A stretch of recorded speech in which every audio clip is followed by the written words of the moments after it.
we live in this khichdi, bubbling cauldron of identity politics. क्यों India में तो slogan था ऑल इंडिया रेडियो पे अनेकता में एकता. हिंद की विशेषता, that was the full slogan. So diversity is being celebrated. Celebrated by whom? The state is telling you which diversity to celebrate. I consider Hindutva to be part of an over-articulation of identity politics. Where does the national identity come from? Does it emerge from the people, or is it an artificial construct that's imposed top-down? They needed to win independence. So nationalism had an emancipatory role at that point of time. It does not play an emancipatory role anymore. Oh, Hinduism is a way of life. Whose way of life? Modi's way of life? Amit Shah's way of life? तो आपको power ही चाहिए ना, ले जाइए. These are small men and women masquerading as playing God. One set of things becomes intolerably anti-national, vulgar, and others are okay. Corruption is okay. This play by so-and-so or this film by so-and-so, vulgar. But at the same time, not finding hunger and poverty vulgar. Treatment of women, not dehumanizing and vulgar. We are going exactly the way of decline of democracy that America went. And we didn't read the tea leaves early enough. We hate power, we hate authority. We hate people telling us what to do. And yet we absolutely love. लाल बत्ती की गाड़ी, नीली बत्ती की गाड़ी. Oh, that tokenism, Sanskrit पढ़नी चाहिए. Can't buy a samosa out of learning Sanskrit today, no? This is a conversation with Jyotirmaya Sharma. He's a professor of political science at the University of Hyderabad, specializing in political theory, Indian intellectual history, and political thought. He's the author of multiple books, including a quartet on Hindu nationalism, Hindutva, which includes books like A Restatement of Religion, Cosmic Love and Human Apathy, Terrifying Vision, books that explore the works of Veer Savarkar, Swami Vivekanand, Gandhi's idea of non-violence, and a translation of Hasyar Nawa. In this conversation, we dissect political theory 101. Where does nationalism come from? Does every nation need a core, whether it's rationality or science or technology, or maybe even a racial or religious core? Is it important to have ethno-nationalist countries? Where does nationalism emerge? Does it come from the people and the culture of a place, or is it often a social construct that's imposed by those in power? Do the people in power get to dictate what kind of knowledge is produced? Do they tell you how to view history, which historical figures are good or evil? We explore all these questions. We also talk about the history of Hindu nationalism, Hindutva. Was it a byproduct of the Indian struggle for independence? Is it still necessary? Is it an outdated idea now? Can it actually hurt a country in the long term? So we talk about all these light, casual questions. और अब अच्छी बात नहीं है. It's no time. Check the mic and make sure it sound right, boys.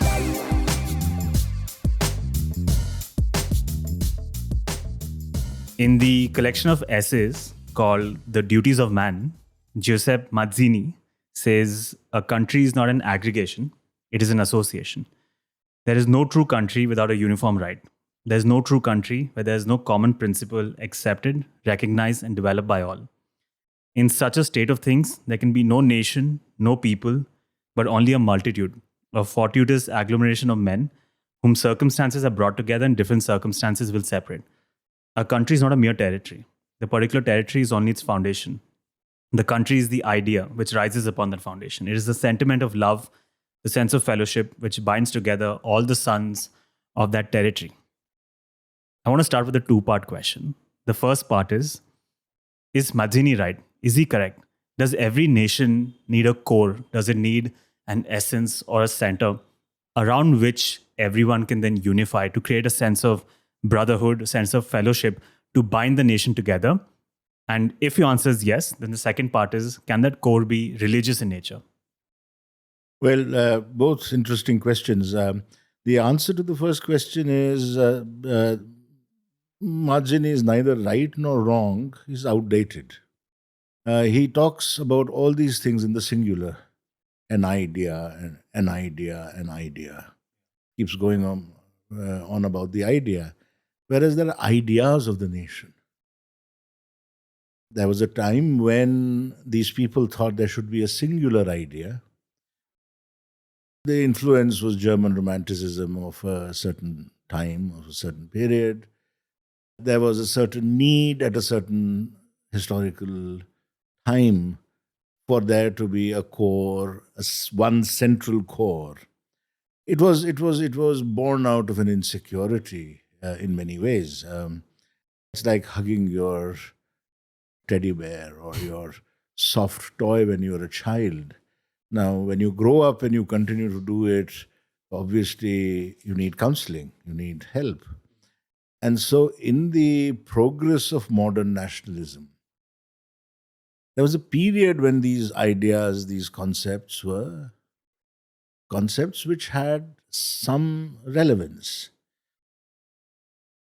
In the age of increasing intolerance, increasing fidelity to the nation state, and yet globalization, we live in a confused world where, as I said, Mazzini is neither relevant nor irrelevant. He's just obsolete. That the idea of nationalism has mutated in a way where it's difficult to confine it to the kind of definition that you read out. So the next question: can a nation be woven around the idea of religion? But religion, like everything else, is not a singular entity. You see, we live in a world today where single concepts are no longer tenable. So when I speak of freedom, let's say, moving away slightly from religion, speak of freedom. To talk about freedom, I have to talk about justice. I have to talk about equality. I have to talk about decency. I have to talk about civility. Freedom in itself, as a standalone concept, will not be intelligible to you if I were to use that concept. So religion today, again, is a concept which is mostly unintelligible if I use it as a standalone concept. Religion and politics, yes, I see that religion and politics are brought together, used, misused, human beings are brutalized in the name of religion, wars are fought in the name of religion, all that happens. But it's not religion in the sense of one's private devotion, one's sense of oneness with the Almighty that you might have. It's not something private. It's something public. It's something political. It's something which is distributed in among a large section of people. No, a nation couldn't be founded on religion. It can be founded on theocracy. Theocratic nations are possible. To establish a nation on the basis of religion, in the true sense of the term, that is to say, taking in either philosophical concepts, or you say, no, philosophical concepts are too difficult for people to understand. We'll go by simple popular religion, rituals, and so on and so forth. It will always be a limited idea of religion. It will always be a truncated idea of religion. That's its saving grace. That's its problem also. It runs both ways. So establishing a country on religion, you're saying not possible, but just having a core, non-religious in nature, rationality, science, technology, all those are outdated ideas? No, rationality doesn't always produce reason. One has to understand that the greatest experiment in rationality was Nazi Germany. The greatest experiment of Enlightenment rationality was there was nothing that Hitler said which didn't seem reasonable. So the problem that we face today is that rationality always doesn't produce reason. That 1 + 1 is 2 only in a very limited, mathematical sense. 1 plus 1, one me and one you doesn't produce two. It produces one set of qualities and another set of qualities which are incommensurable. And so, in that sense, I think all the old certainties have collapsed. All the old, are they irrelevant? They are relevant when there is a need for them to be relevant. They're irrelevant when there's no need for them to be relevant. But I think we at this point of time, people are cynical about the times we live in. There is Trump. There are elected dictatorships all across the world, illiberal democracies, including our own. And people say, oh, what a horrible time we live in. I think we live in the most exciting period where we can think of new ways in which we reconceptualize the human sciences, reconceptualize the ways in which we look at our history, we look at our past, we look at our present, and we have a sense of what the future might be. So I think we live in very exciting times. But the thing is, mostly what social sciences have been doing, at least in India, in the name of Indian social sciences, is sort of jumping on the spot.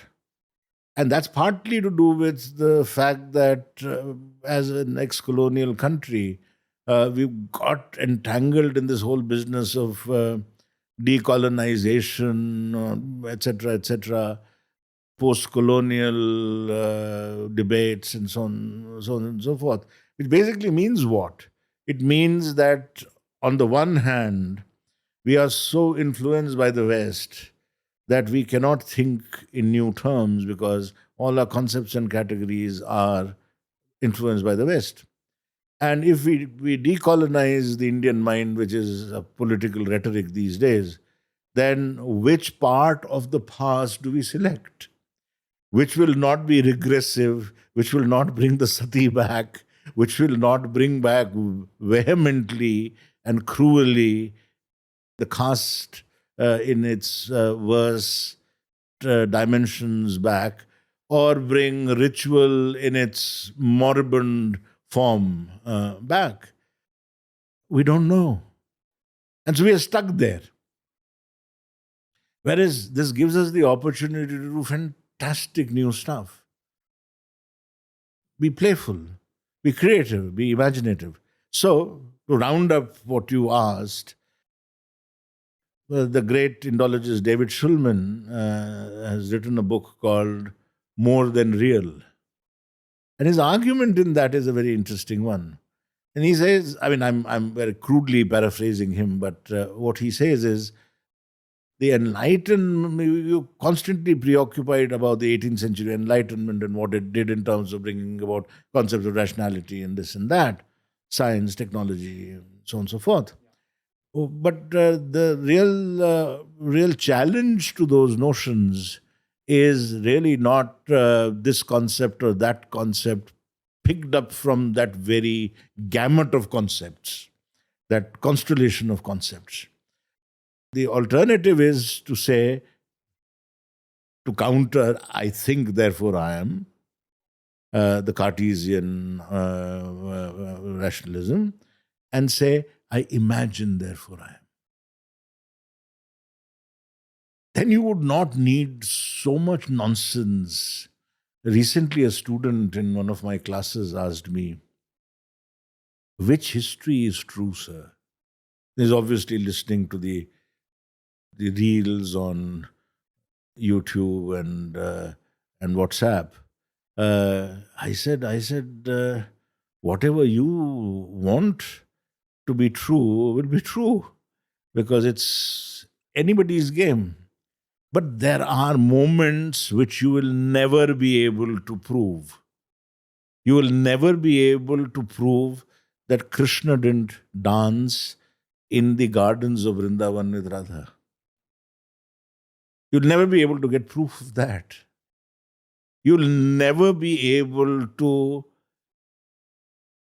account for the beauty of Shakuntala in Kanva's ashram as Kalidasa describes her.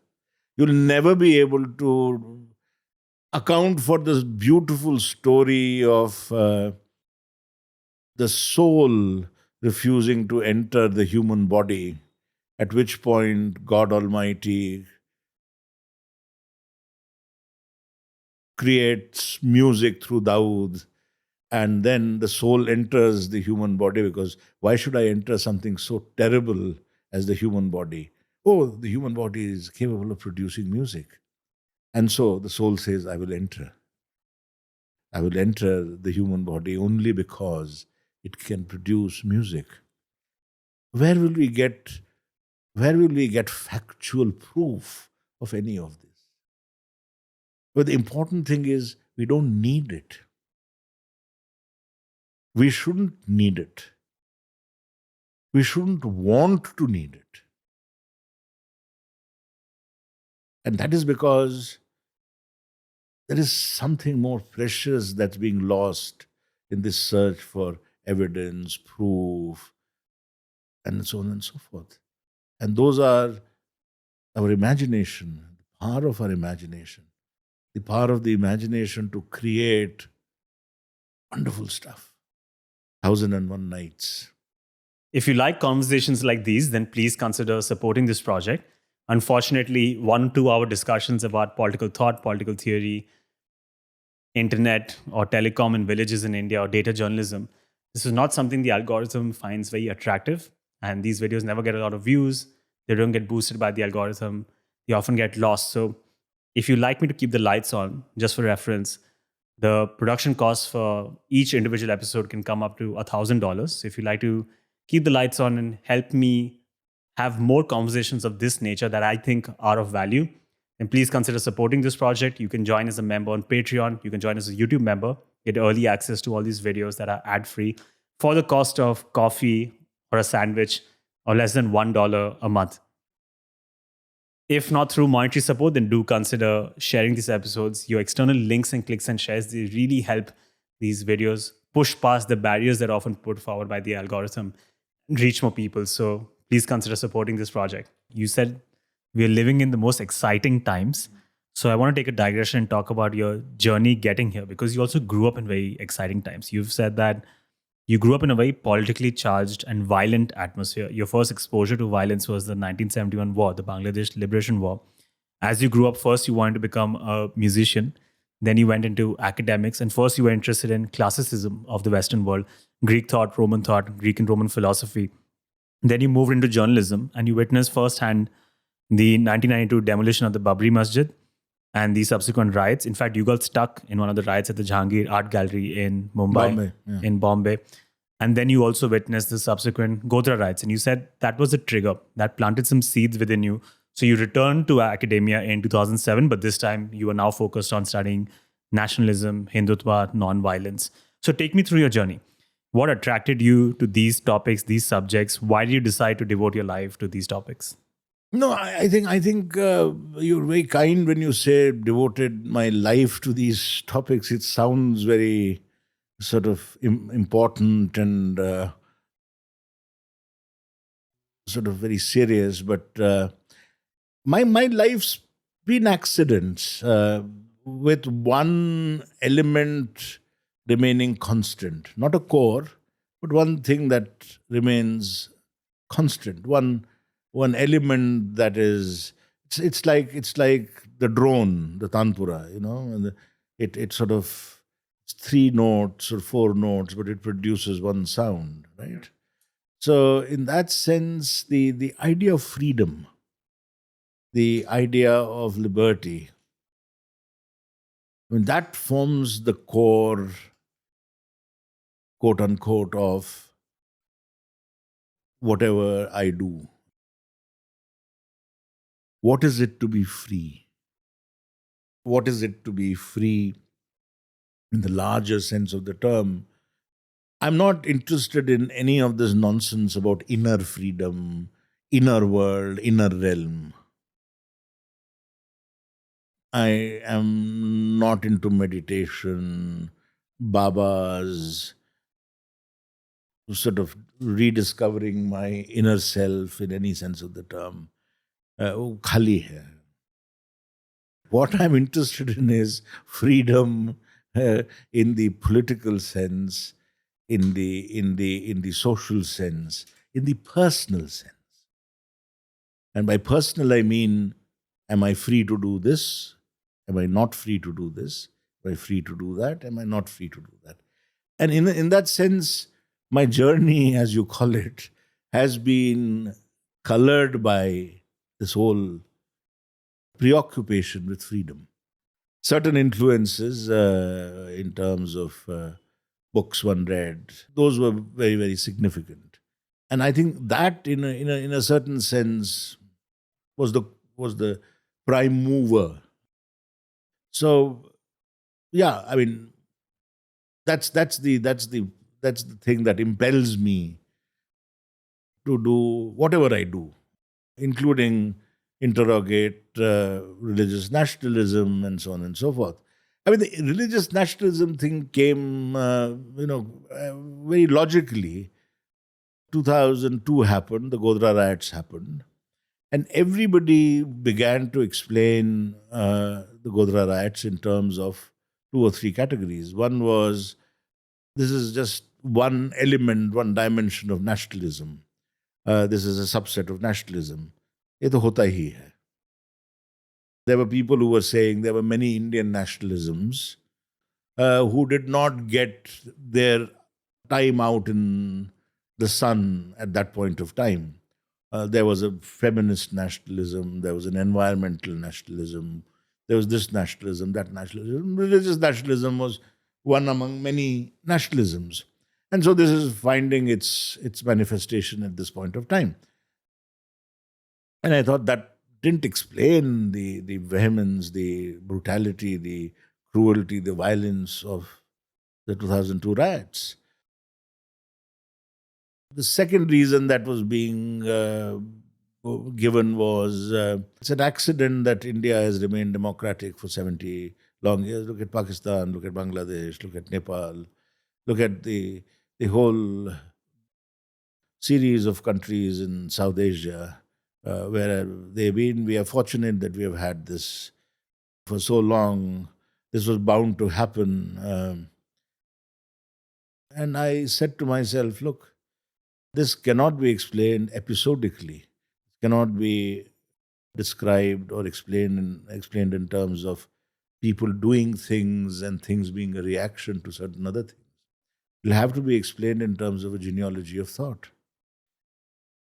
Is there something inherent in the ideas that we have in this country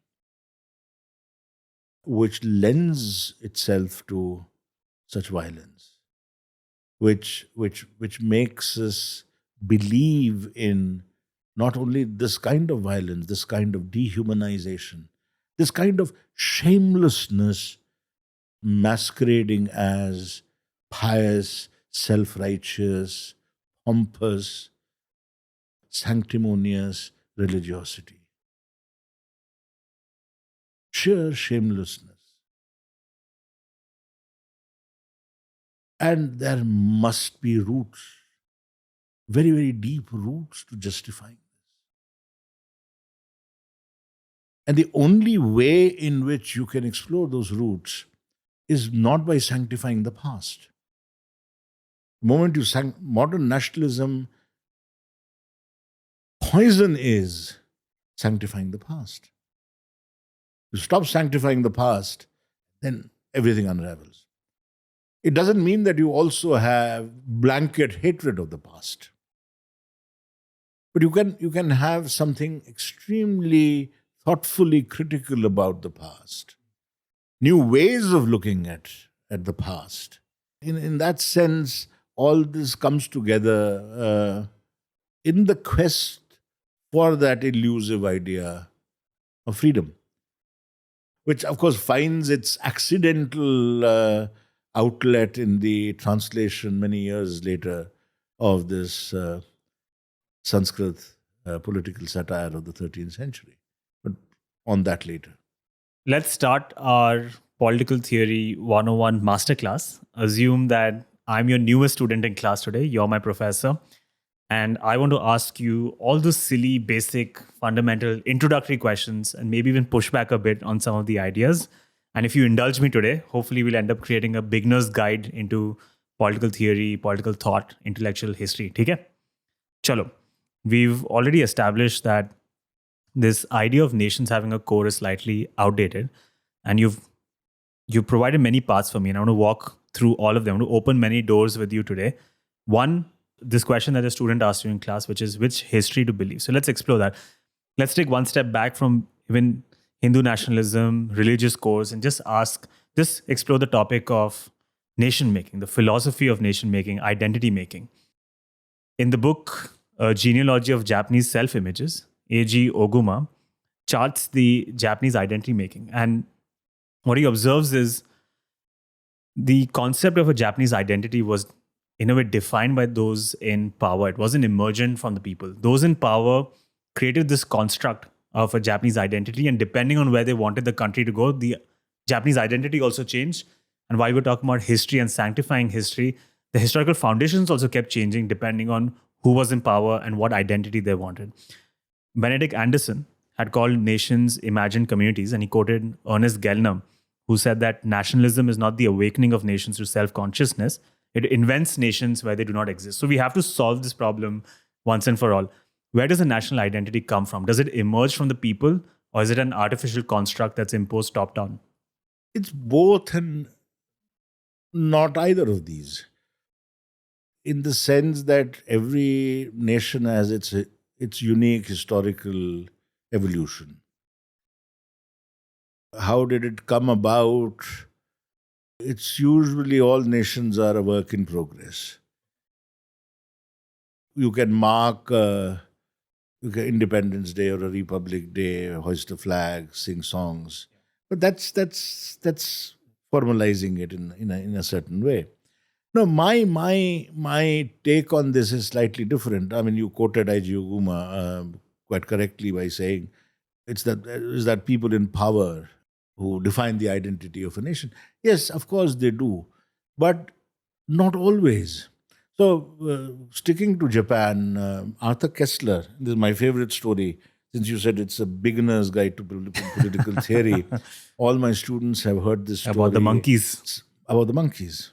One tribe of monkeys, Arthur Koestler says, living on either side of a river, on two banks of a river. And one set of monkeys begin to wash the fruit that they eat, while the other remain non-fruit washing monkeys. Now, they don't come into conflict, and if you are a liberal, you will say, "Arey, kitne tolerant hai. What a set of nice people they are.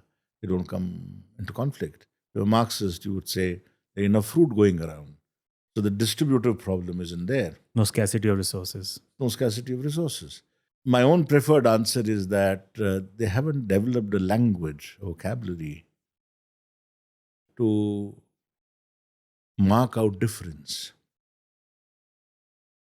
The moment you have a language which can talk about difference, that's when political identities and conflicts around political identities emerge. And so I think in that sense, each nation has a unique trajectory of how they develop, how they emerge.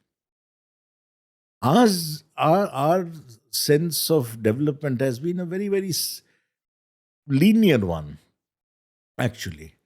We've had one primary institution, by and large, of government and authority, kingship. And it has functioned on the basis of one major concept, punishment, dandaniti, which in the political satire I translated, I have called it the dharma danda nexus. And in my mind, in various ways, it still continues. It has had the longest run that any political concept has had in this country. And It's helped by the fact that order, in every sense of the term, and maintaining order has been the only purpose of political administration, only purpose of governance. And that order is caste order. You remove the whole question of caste order from Indian politics, and Indian politics collapses. So that's the thing that sort of stays. The dharma danda nexus. And order is what? It's the varnashrama. The stages of life and the fourfold division caste. Maintaining that has been the purpose of all administration, all government, all forms of political authority. Uninterrupted by what people often fancifully call foreign rule or whatever else it is. They adjusted themselves to these very quickly. Notions like state formation, everybody talks about state formation. What it means is various dimensions of the state, notions of authority, how much will it be shared, how much will it be centralized, what will be the political economy, and so on and so forth, develops over a period of time. It changes, it mutates, and so on and so forth. But the central axis around which the whole thing governs is one central authority and rule determined by punishment, dandaniti. As late as 16th century, we are writing treatises on punishment. What's the relationship between power and knowledge? This is something you just spoke about. In the book Discipline and Punish, Michel Foucault says that power and knowledge are tightly coupled together. Those in power, they get to create knowledge, they get to create the institutions and the texts, and then they tell you who's on the right side of history, who's on the wrong side of history, what is the right text to follow, what is the right historical foundation. And then using knowledge, they're able to convert people into what he called docile bodies. And then it becomes a cycle of reinforcement. Knowledge is then used to keep those in power. Is Foucault right? Is that how it's done? Power and knowledge always tightly coupled? It is to a great extent, but there is always an individual who transcends it. You see, the beauty of all these theories is that there'll always be an exception. And that exception is the guy who transcends that straitjacket. Okay, so yes, knowledge, power, yeah, they are most times tied together. Whoever has the power will produce knowledge convenient to him or her, etc., etc., etc. But Alberto Mangel, in one of his writings, has this brilliant story, real story about Argentina, where I'm assuming it's the time of one of the long army rules, the coups, the rule of the generals. There's nothing to eat. The economy had come to a standstill. There's nothing to do. There's no work, nothing to eat. Nothing whatsoever was happening in the country, and people were starving. People couldn't buy clothes, couldn't buy food, etc., etc. And so people started exchanging food and clothing by exchanging poems. You took, like currency, you took a poem to somebody and says, "Arey, tumhare paas ye hai, mere ko dena jara." Take a poem and give me some food. This is where these theories crumble a little. There'll always be situations where an individual or a set of individuals will be able to transcend it. Transcend that straitjacket of defining reality as a subset of certainty. Because we hate uncertainty. We want certainty. We want definitiveness. something solid. And when we don't have anything solid, when we have things that are clumsy, chaotic, then we are uncomfortable. People who don't like autocratic rule, in the same breath says, hey, Hindustan mein koi discipline nahi hai, army rule hona chahiye. How many of your and my grandfathers and fathers we have heard talk in this vein? Or talking about British ke time mein itna discipline tha, you can't imagine how disciplined we were during the period of They say that about the emergency also. They say that about the emergency. I'm a child of the emergency, actually. My political consciousness belongs to the emergency. Teacher of mine was teaching pronouns in the class. I still remember his name. And the police came and arrested him in a running class. Why? He was part of the opposition. With the Jayaprakash. Emergency. I think he was associated with the Jansangh at that point of time. So they arrested him, and it came as a eye opener for somebody who was in class 4 or 5, whatever, as to what. But I'd been reading newspapers, but newspapers didn't tell you at that point of time much, as they don't tell you today. So then one's political consciousness started. So I think this preoccupation with too much detail, too much certainty, too much solidity, and the fear of it's a game.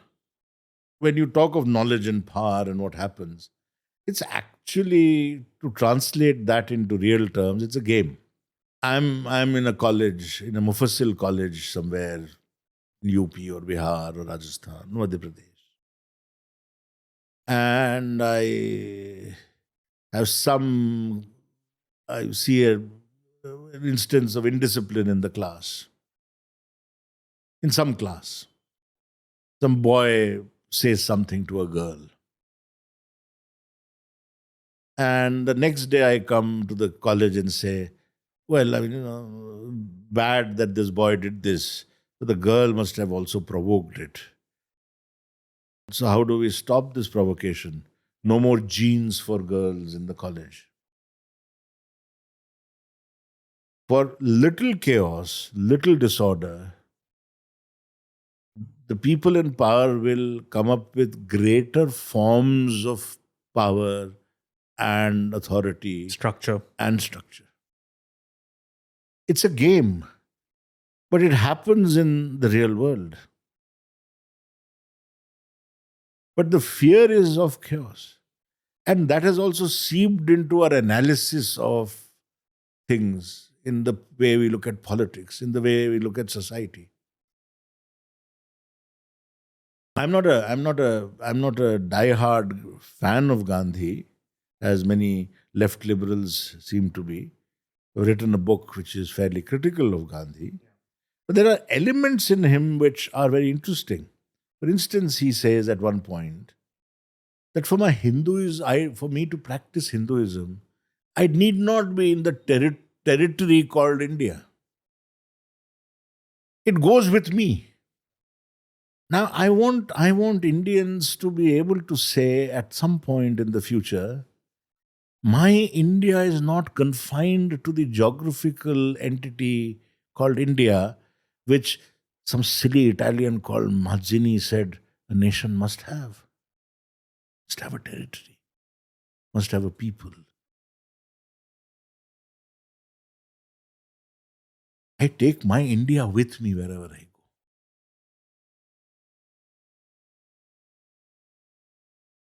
So to remain with your question about knowledge production, where will this new knowledge be produced in India? Not in India today, because we live in this khichdi, this literally bubbling cauldron of identity politics. When people say, oh, you're trying to minimize the effect of Hindutva, my answer is no, it's not. I consider Hindutva to be part of an over-articulation of identity politics. और क्या है? कुछ नहीं. You've called it the front end. Exactly. It's nothing more than that. The Dalits are doing it. The feminists are doing it. The Hindu nationalists are doing it. Environmental lunatics are doing it. And they're doing it without being able to talk to each other.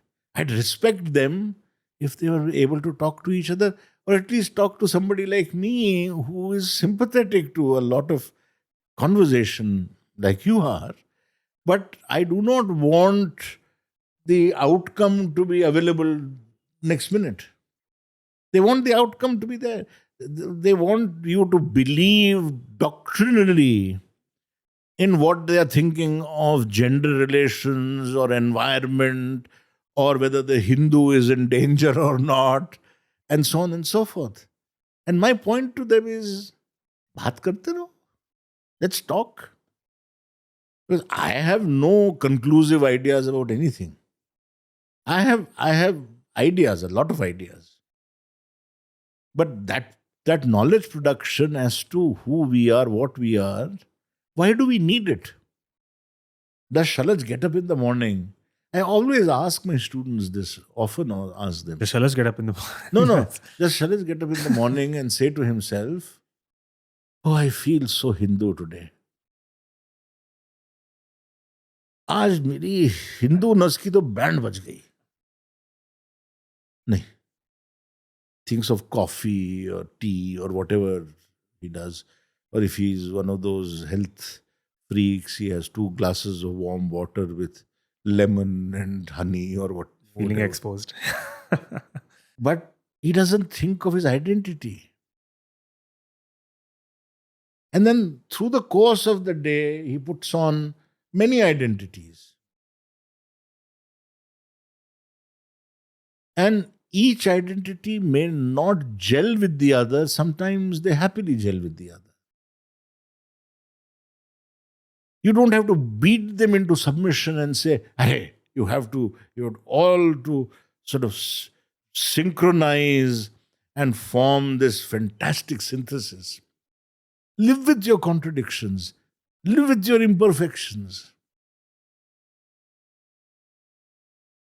What we have lost grievously in this whole quest for knowledge production is, we think, वो हमारी colonial knowledge थी.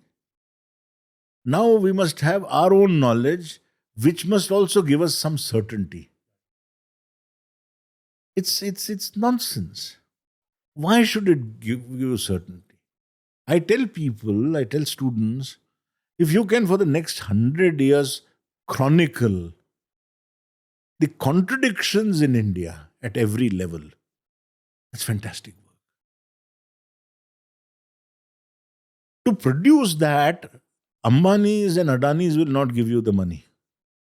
They will give it to Harvard and Yale and Stanford so that a potted view of India, a standardized view of India,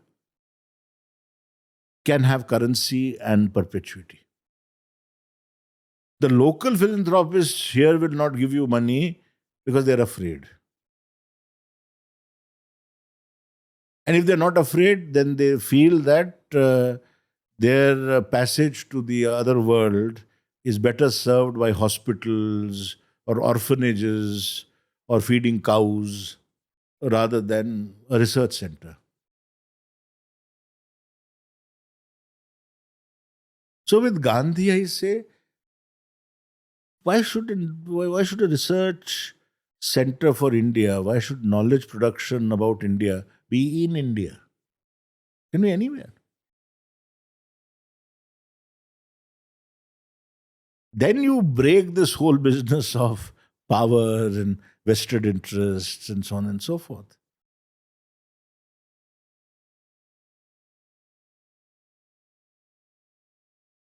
Whatever you say in order to convince somebody or at least draw that person into an argument with you, right? It's not power always, no? I'm trying to convince you of my way of thinking, right? At this moment. I'm exercising power over you? No. I'm trying to convince you. I'm trying to draw you into a conversation where 10 years later you might say that old chap on a Thursday afternoon in Hyderabad might have had a point. Foucault and Derrida would say that there is power in this conversation. It's everywhere. It's like a force that's being pulled. Yeah, they lived very.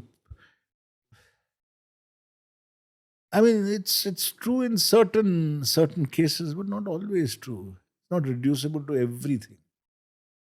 It's not reducible to every human interaction. And all power and all power relationships are not toxic either. Gandhi had also said that his sense of being Indian is not just limited to a territory.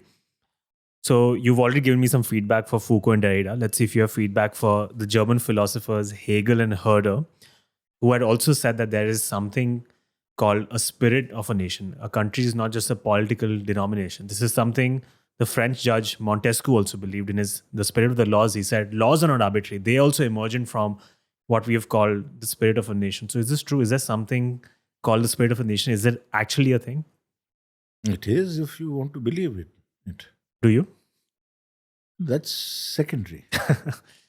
See, then everything exists if you wish to believe in it.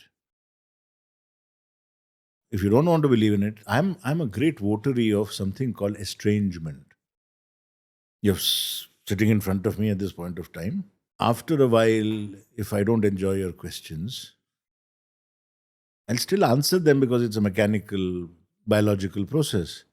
But there'll be a sort of opaqueness about you, no? Let me know if that happens. No. I wasn't saying that it'll happen to us, but estrangement. One needs to learn to forget. See, the modern idea of anything substantial is we must remember, recall, not forget. Memorializing everything. I think we must forget. If we don't forget, we'll be squaring things. We'll be making people accountable for things that their ancestors did. Ancestors who we've never known.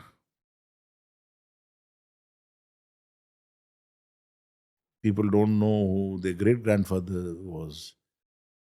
You take a straw poll in the streets of Hyderabad and ask people if they knew their great-grandfather's name. Grandfather, tak to theek hai. Great-grandfather's name, I'm doubtful if anybody would know on both sides their great-grandfather's name. Yet in their name, I will kill somebody tomorrow.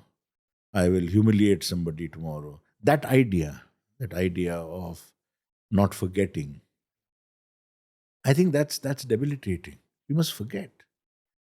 And for forgetting, we must erase people of our consciousness. Hegel might have had compulsions not to. Herder created this whole business of modern ways of looking at history. Spirit, Montesquieu's spirit of the laws. Lucky them, they found it. I've been looking for the spirit all these years. I haven't found it. There's no spirit of the nation? नहीं क्या है बताओ ना आप बताइए मेरे को कुछ पता होगा ना नहीं मेरे को तो नहीं मालूम मैं तो सवाल पूछने वाला नहीं मुझे मालूम नहीं मैं तो सबसे सीखने को तैयार हूँ. You've been studying the country, intellectual history, political thought. There's no spirit of India? Now, what is the spirit of India? Where there is spiritedness, that's the spirit of India. Years ago, there was a great Gujarati writer, father of modern Gujarati literature, Suresh Joshi. Kidneys had failed. He was in the hospital. It was evening. his friends and disciples were all taking turns to look after him. So I was there in the evening. There was a room like this. There was a large French window. I was looking out and I saw this woman in tatters, absolute tatters. Thin, emaciated. And a sweet little girl, daughter obviously, also in tatters, also looking emaciated. And this woman sitting there and combing the little girl's hair and making these braids. That's the spirit of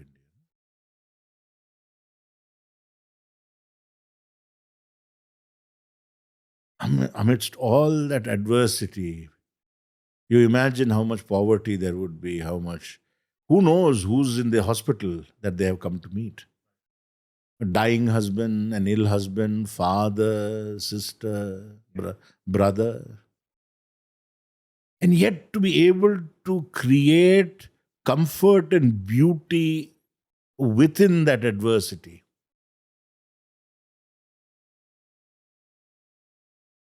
Every corner there is the spirit of India. I live opposite the Apollo Hospital.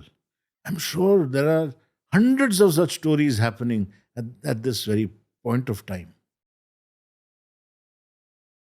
To single out one spirit of India, Ananda Kumaraswamy says, paraphrase him roughly, he says it is the dolls of our childhood, it's our childhood games, it's the rivers we call divinities, it's the beauty of women and the bravery of men that forms a nation, not its economic or physical might. Now, Kumaraswamy belonged to a certain period of time.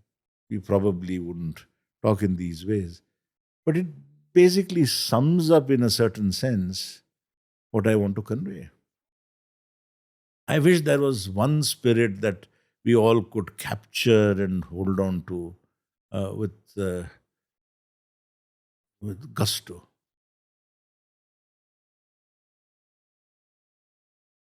But there is a spiritedness,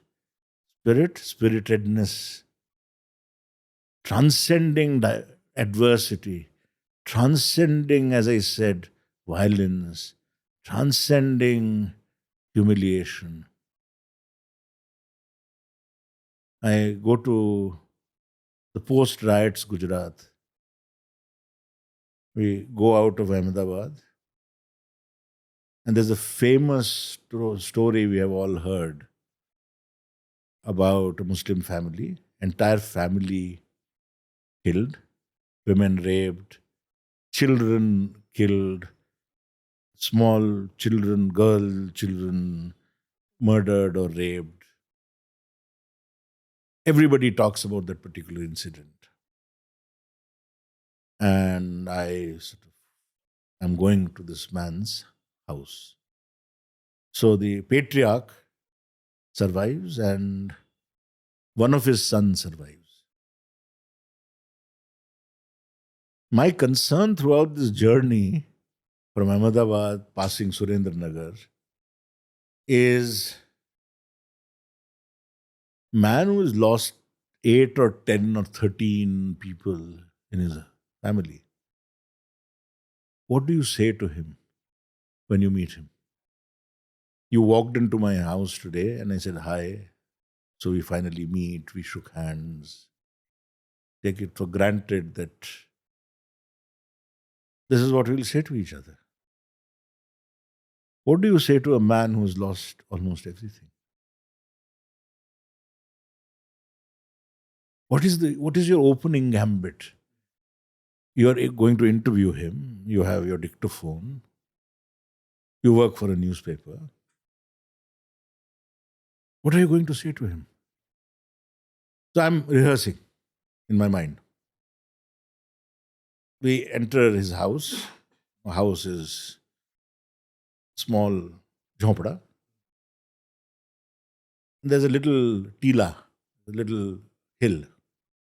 And on the top of the hill, there's a tree, and under the tree, there is a cot. And Fateh Muhammad is lying on that cot. He sees the car coming in, and he gets up. He welcomes us. I see that there is a rain-fed pond-like thing outside the house, where his only surviving son, older son, is washing clothes and bathing. We go to Fateh Muhammad. Somebody else is accompanying me. So I look at the sun from that perch and I say to Fateh Muhammad, so it's just the two of you. Abhe tame banne cho. Just two of you. And Fateh Muhammad, with the straightest of faces and expressions, says, no, it's the three of us. I can't see a third person. I look around. I ask him, Trijo Konche? Who's the third? I tear up even now thinking about it. He says, points to the horse under the tree. And he says, that's the third. We three survived. That's the spirit.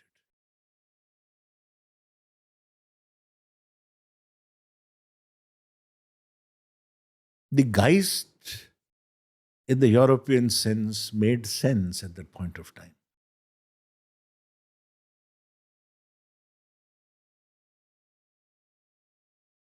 Here it doesn't make sense to confine the spirit of the nation to one thing, one element.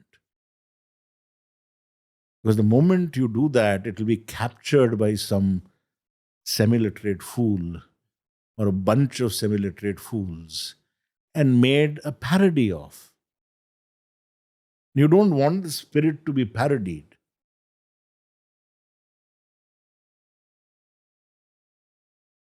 You don't want it to become an advertisement. You don't want it to become propaganda.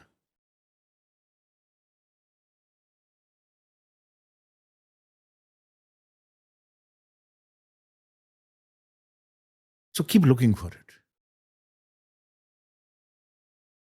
Keep looking for it in unsuspecting places.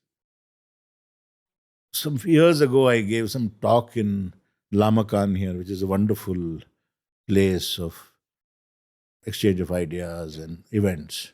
And somebody said to me, so what do you think of hope? Huh? So I said, मैं फतेह मोहम्मद की तुमको कहानी सुनाता हूँ.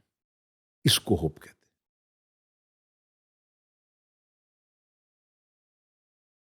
This is hope. To be able to say, no, it's just not the two of us who have survived. There is a third. And it happens to be a horse.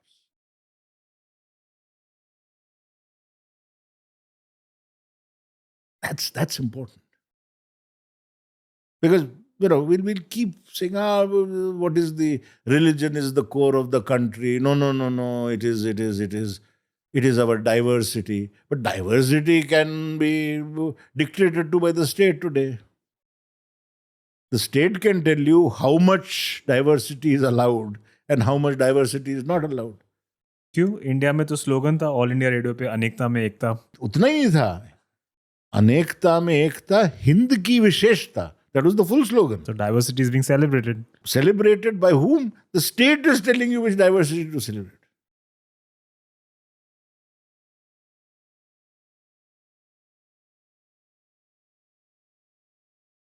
But we have such an amazing love-hate relation with the state. We hate power, we hate authority, we hate people telling us what to do. And yet we absolutely love. love लाल बत्ती की गाड़ी, नीली बत्ती की गाड़ी, pilot car.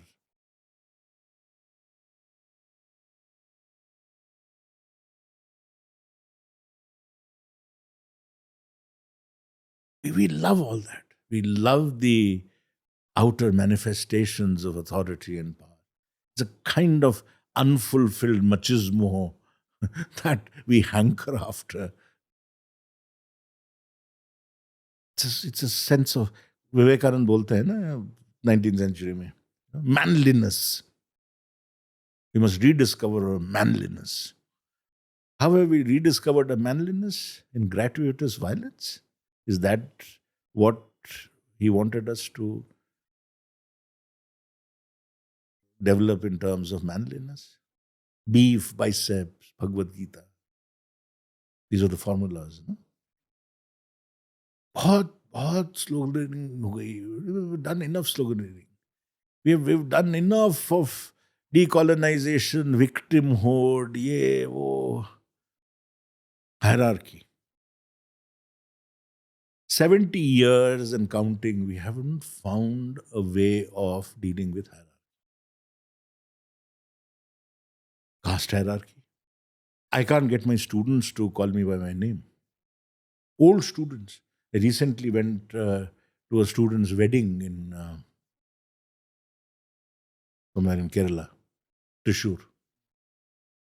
Then up to you got to yourself become a lecturer in National Law School.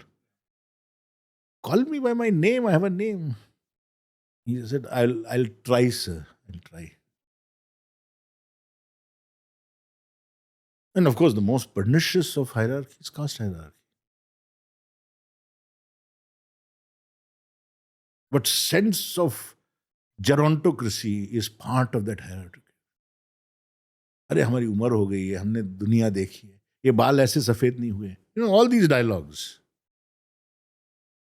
When you say to somebody, you know, the quality of knowing and the duration of knowing are not the same thing.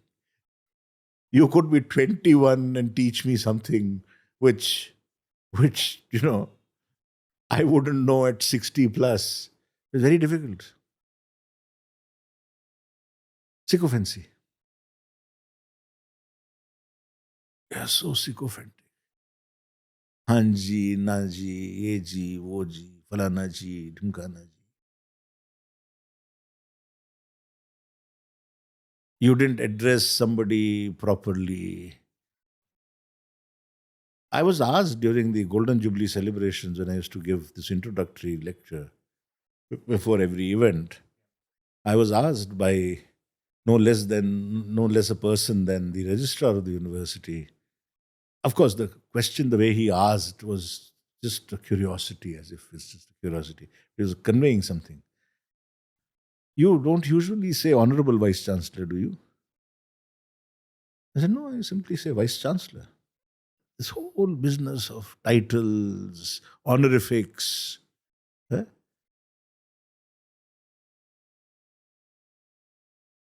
Then envy. You're such an envious lot. That's attributed to poverty. वो केकड़े वाली story है ना, crabs. Crabs in a bucket. That's half the story. It's not the full story. Envy. Envy transforms in our country into resentment. Envy can be passive. Resentment is active. Kaikei falling down on the floor and saying, my son will be the king, otherwise you'll break my promise, the promise you gave me, etc. And she sulks. We sulk all the time. Everybody sulks. Envy, resentment, victimhood. Why are we like this? Oh, because of the British. Oh, because of the Mughals. Oh, because of the Americans. You need somebody to blame. The naughty table syndrome. No? Child learns to walk, rushes around in the room, hits his or her head on the table. The mother beats the table and says, naughty table. The child stops crying. Hmm? You ruined the child forever. Because for all his inadequacies, all his limitations, he or she will now blame system, cosmos, spirit.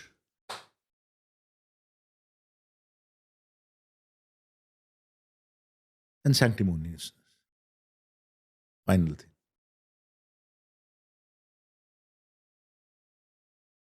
हम तो ऐसे हैं.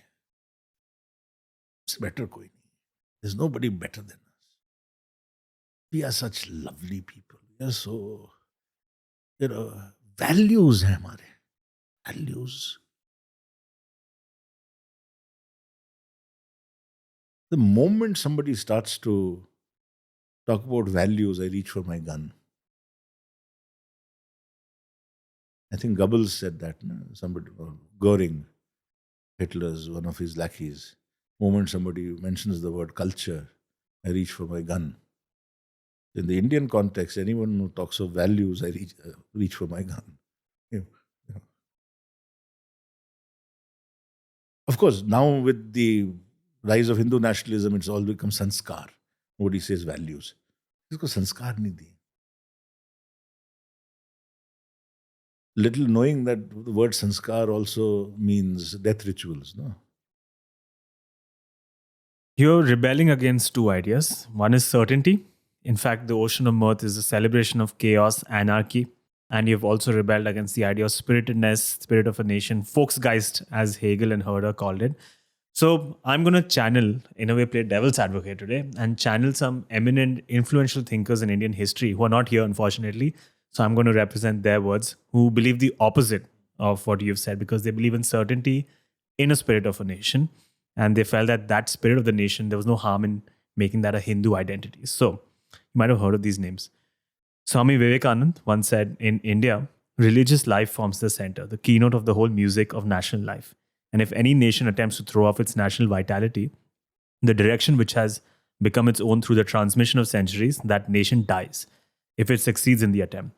Rabindranath Tagore, Mahatma Gandhi, if these names ring a bell, both would merge these ideas with spirituality. Gandhi had actually lamented in a letter that India is becoming irreligious in nature. And he had said, I'm growing more and more convinced every day that no one who does not know his religion can have true patriotism in them. In Hindu Rashtra Darshan, Veer Savarkar said that Hindus are the bedrock on which an Indian independent state could be built. So lots of fans of this idea, influential, eminent people in Indian history, believe in both certainty and a spirit of a nation, and combining it together, they believe that Hindus are the bedrock. So there's a certainty that the spirit of the nation would be a Hindu spirit or a Hindu core. Are you saying all of these people are wrong? No. Let us suppose I say all of them are right. In their context and time, what's the problem? They are not right for me.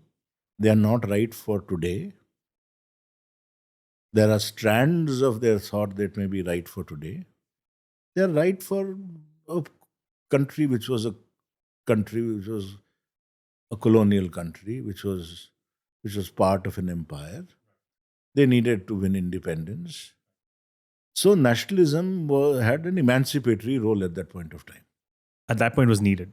Nationalism can play an emancipatory role, which it played.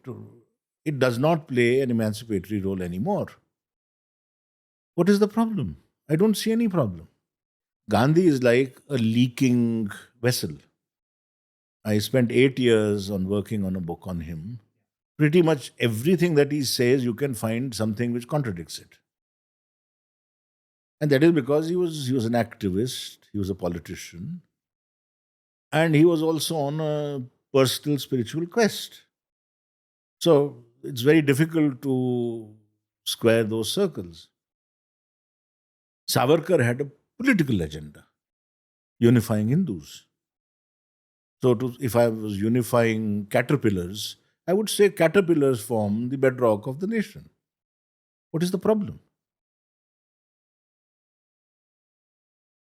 I mean, I took a fairly neutral example of caterpillars, but if I were to say caterpillars form, Jyotirmaya Sharma says caterpillars form the spirit of the nation. What problem? That's my political agenda. Unifying Hindus, which he thought was the primary need for the country. It was necessary at that time. So he thought. Swami Vivekananda was a man of religion, so he was bound to say that. I mean, he was a monk. So what do you expect him to say?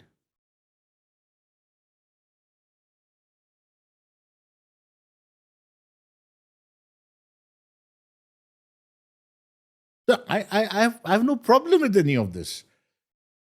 They are said in a context, said at a particular point of time. Makes perfect sense given their context and time.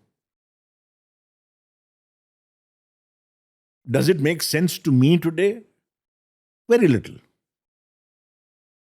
Because the time has changed, society has changed, challenges have changed, the way of looking at the country has changed. No, I ask you a question. Did Gandhi face, or Savarkar face, or did Vivekananda face a situation where I say, I find this play by so-and-so, or this book by so-and-so, or this film by so-and-so, vulgar.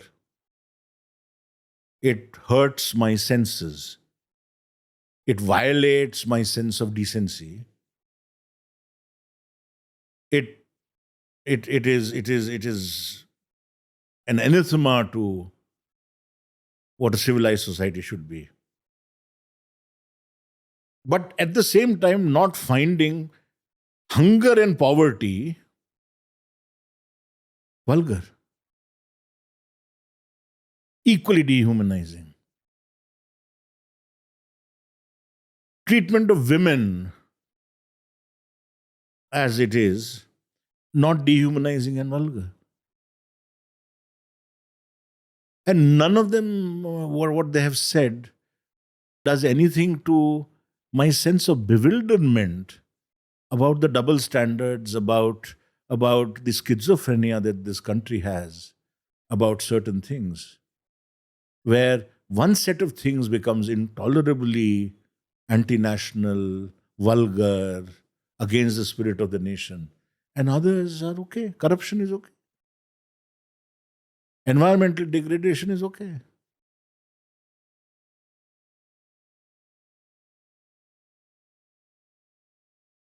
Which sentence of Vivekananda or Savarkar or Gandhi or anyone else should I pick up in order to cure this schizophrenia of the nation?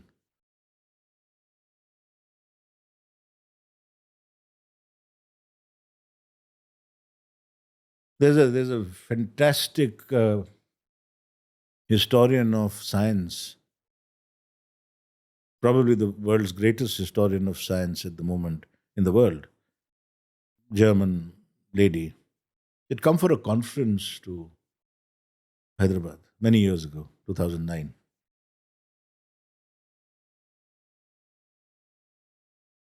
She asked a question to somebody who's giving a paper on identity and so on and so forth, spirit, identity.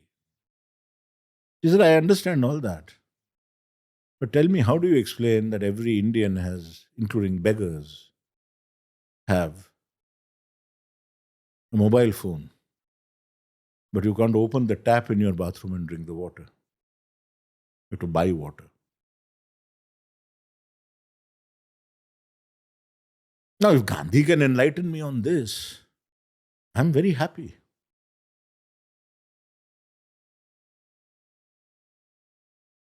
And of course, you will be able to pick up one sentence from somewhere and say, oh, but this reflects on what the Mahatma would have answered. Yeah, but then I can extend that logic to anything in the world. तो religious लोग तो बोलते हैं ना भगवत गीता में सारे answers हैं ठीक है for them I am very happy for them to have those answers I don't have answers in this pantheon of nationalist leaders. So the questions that trouble me, and the questions that trouble me are very simple existential questions. Why can't we keep our roads clean? Why can't we get rid of plastic? So in the university, for years, 20 years, I've been in the university now. I've never addressed any student body. NSUI, AISF, ASA, ABVP, they all call you. I have one condition to all of them. Clean the campus, get rid of the litter, and I'll come and talk to you. 20 साल हो गए आज तक नहीं हुआ. Shows how deep their commitment also to words and ideas are. See, this fellow is a cranky fellow. He puts conditions about speaking. छोड़ो इसको, भाड़ में जाए.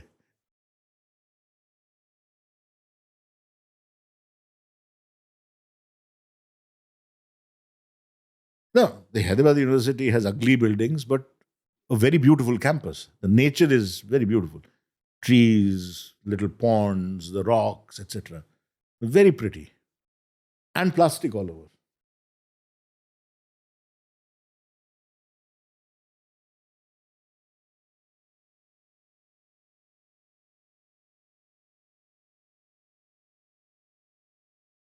There's a funny situation. These things, we must talk about. Political theory पे तो कोई भी बोल सकता है. You can train a parrot to talk about political theory. Na? Huh? So I'm standing with a colleague. We're drinking tea out of paper cups. And there's a dustbin that far. So we go and put the paper cups in the dustbin. A third colleague is standing there, sees us going and putting those paper cups in the dustbin, yet throws the cup right there. So I sort of, in a very exaggerated, dramatic manner, bend down and I pick up the cup and take it to the dustbin. But the next time we are drinking tea, he does exactly the same thing. And he's a professor in the university. We don't want Lee Kuan Yew. We don't need Mahathir. Economic growth, clean roads. But you know you'll be whipped. You'll be in prison if you litter the roads. That is what we have always wanted to do, no? The dharma danda nexus. We've got it ready-made. Only, that we have had an accident of history where these democratic institutions managed to run for 60 odd years. बुरी आदत हो गई हमको. The generation after mine would be not bothered so much about democracy or whatever else it is. We are going exactly the way of decline of democracy that America went.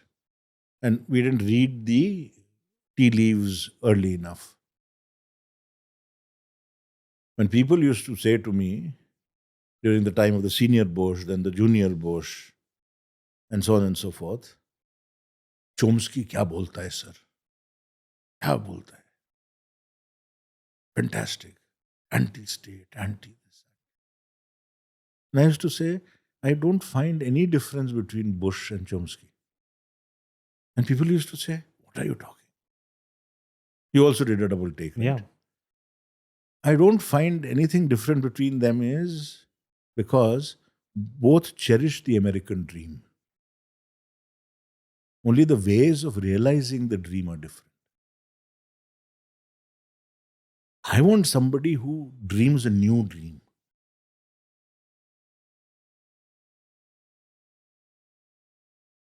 And now you find, of course, that Chomsky was also entertained by Epstein, whatever, Epstein. So, okay. I like that because at least he's human. He has flaws. He's not that hectoring, sanctimonious perfectionist. When will we dream the new dreams in this country? That new knowledge you're talking about, power, knowledge, yeah. Maybe that new knowledge will produce new forms of power. If the words of Gandhi, Vivekanand, Savarkar belong in a certain temporal state, they were right for the moment, but not right now. If I have to play devil's advocate, I would say everywhere else, also, if you look into the world, you'll find other countries that are built on a religious core. You don't have to look far. India's neighbors itself, Pakistan, Bangladesh, Sri Lanka. I have this controversial opinion about America that it also has a religious core, but people don't have to agree with me. We don't even have to open those can of worms. But there's precedents for other countries that in modern day are built around a religious core. So then the Hindu would say, why are you only selectively targeting the Hindus? What's the problem? Why only Hindus not allowed to have their own country? By all means, do. I have no problem with it. It's already a Hindu nation, no? Except it's not formally so. I have argued in my work that it's been a Hindu nation since the 19th century. Because from 19th century, what was the formulation? That the Hindu who suddenly came on the picture, because earlier we had Vaishnavites, Shaivites, Shaktas, sects थे. Unified तो कोई identity थी नहीं. वो शिवाजी के बाद develop होनी शुरू हुई. So they said ki, the Hindu is, what is the Hindu? The Hindu is tolerant. The Hindu is all accepting. The Hindu is reasonable. The Hindu is mild. The Hindu never attacks till he is attacked. Is never violent till violence is, he's faced with violence. The Hindu is otherworldly. The Hindu is spiritual. This was the image, right? Now, this was like a pancake which 1947 was inverted. So whatever was the Hindu in the 19th century, it became the Indian. The Indian is mild, the Indian is reasonable, the Indian is unbigoted, the Indian respects all religions, has his own or her own. The Indian is otherworldly, the Indian is mild-mannered. We have been a Hindu nation forever. I have no problem with that. I don't even have to look at the neighborhood. The neighborhood has religion in order to capture power. See, Jinnah was not a religious man. Bangladesh, on and off, it's been a story of I'm religious today, I'm not religious tomorrow, etc., etc. Sri Lanka is more complicated. Nepal has always been a Hindu kingdom. That's not a problem. The problem is whether my Hinduness intimidates you. Does my Hinduness intimidate you? America, I know for a fact, is a Christian country. And it's gone towards the Calvinistic, Presbyterian, Christian right even more vehemently in the last few years. I have a very dear friend whose life's work is that, dealing with post-Trump religiosity in America, Philip Gorsky from Yale. I sort of am aware of that literature. The problem is whether that intimidates somebody or not. Intimidate not the Muslim or the Christian. That's not the test. Does it intimidate me? I was born a Hindu. I was born an upper caste Hindu. I have first language proficiency in Sanskrit. I know all the major texts of this entity that you now know as Hinduism first hand, probably more than all the keepers and minders of the faith. Yet I don't feel that my identity is a Hindu identity. So whatever concoction you have that designates the Hindu identity, does it intimidate me? Am I scared of your Hindu identity? Yes, I am. Because I could be beaten up. I could be put inside a prison where probably I might not be able to survive the experience.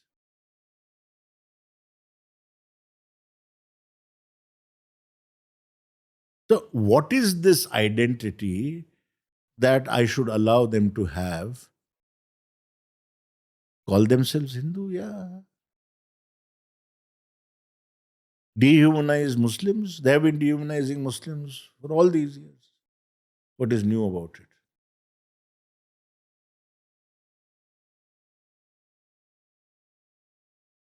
I do not see the argument where people say, we want a Hindu Rashtra, except for the constitution which is still there, which says we the people. For every other practical reason, the armed forces behave like Hindu armed forces, the police behaves like Hindu police. What is the big deal about being called a Hindu Rashtra? It is a Hindu Rashtra.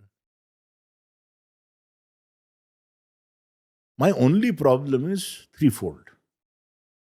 One is, does the idea of the Hindu Rashtra intimidate the non-believer in the Hindutva ideology who happens to be born a Hindu? Atheist or otherwise. Let us say I was a believing Hindu, like my grandmother. You get up at 3:30 in the morning and do her puja in a wet sari or whatever else. Who had nothing to do with their ideology, nothing whatsoever. So that's the first. Very, very, very big idea that whether your ideology intimidates me or it doesn't intimidate me. The second is even tougher. Is your Hindu-ness or your Hindutva one which is ideologically coherent? Because there has been a Bennetization of Hindutva. United colors of Hindutva, the disunited colors of Hindutva. Now, there are several definitions, several inflections. So, I want to know which, within the Hindutva definitions, the Hindu Rashtra definition, which is authoritative. Is the RSS authoritative? Is the BJP authoritative? Are the Babas, various Babas authoritative? Is the Shankaracharya authoritative? What is authoritative?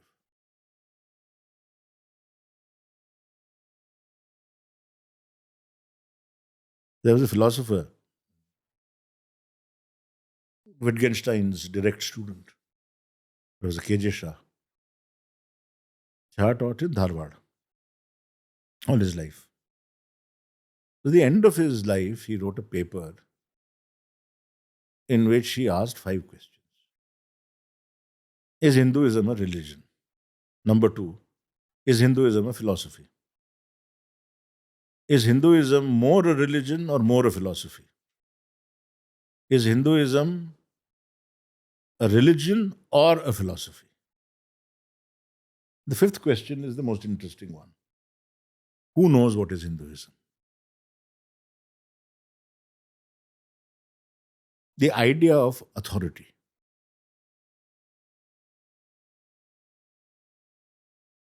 Authority traditionally came from practice, achar. That's why Shankaracharya, Acharya, Achar. Practice. Where does it come from now? It comes from a vacuous, idiotic phrase.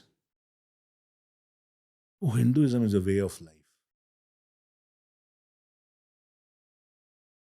Whose way of life?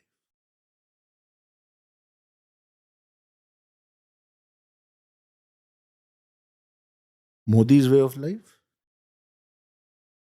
Amit Shah's way of life? Sarsang Chalak's way of life?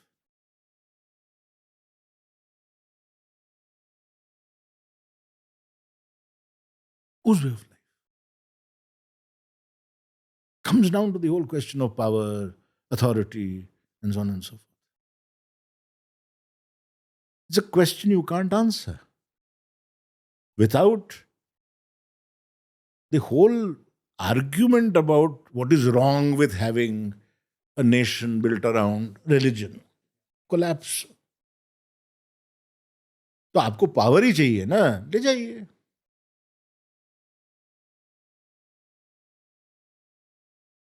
Absolutely no problem. And those who are fooled by your religious rhetoric, let them be fooled.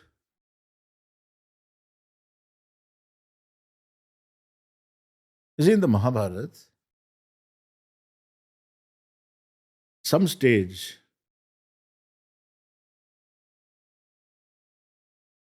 Bhishma says,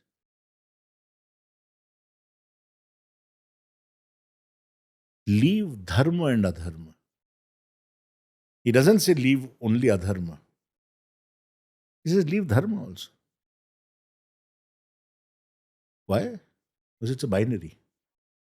Leave truth and untruth. Not just untruth. I'm always truthful. Oh, you become pompous, sanctimonious, proud. So you will dehumanize somebody whose truth you don't see. So Bhishma says, Tyaja dharmam adharmam cha ubhe satyanrite tyaja. Leave truth and untruth, leave dharma and adharma. Then leave everything that enabled you to leave them. मैंने इसलिए छोड़ा क्योंकि मेरे गुरु शलच थे.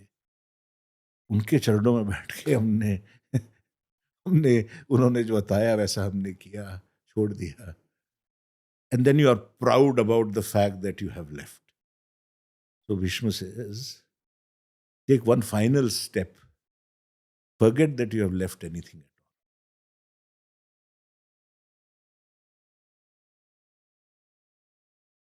That is the foundation upon which one can build a philosophical edifice. You need an empty room, not a room filled like this. Because this is all baggage. This is all excess weight. The third thing, which is absolutely crucial, why this identity is not possible for somebody like me to digest, is that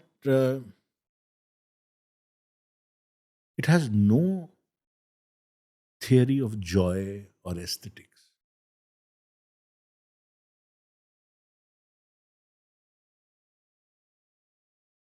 Gandhi wanted to burn and ban Gita Govind. He found it lascivious.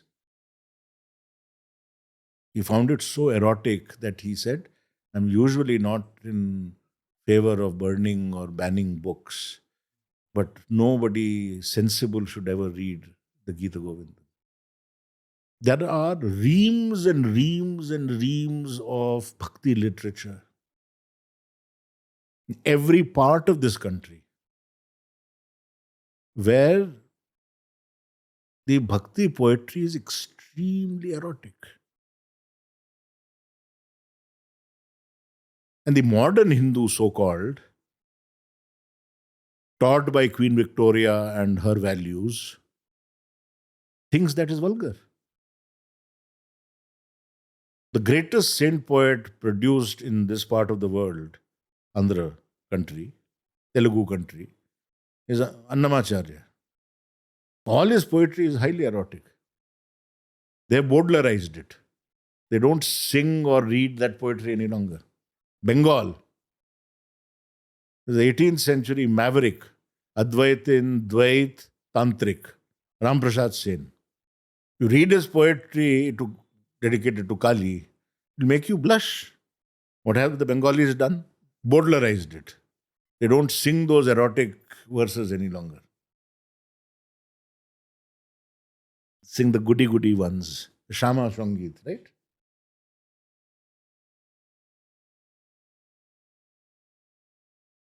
With this limited, truncated knowledge of your past,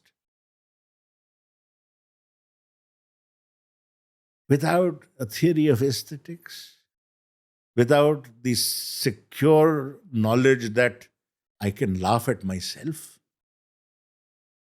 no harm will come. I am so secure in the knowledge of my faith or culture, whatever you want to call it, that a comedian need not be jailed for some comment.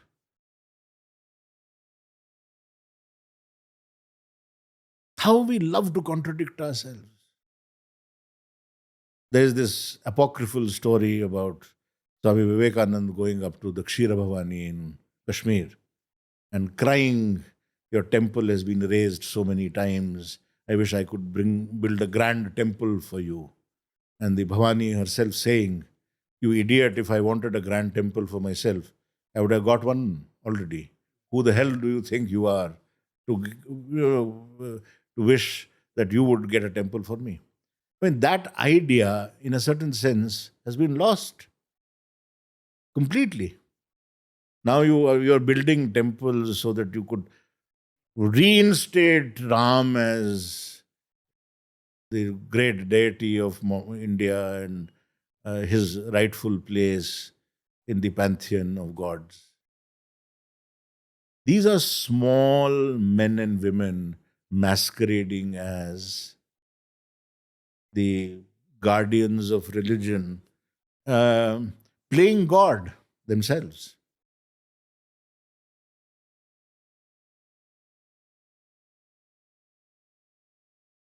Now, my favorite question sometimes to some of these people is, who said, arise, awake, and stop not till the goal is reached? They inevitably say Swami Vivekananda. And what is it? It is a translation of Uttishta Jagrata Prapya Varan Nibodhata. Who said that? Vivekananda.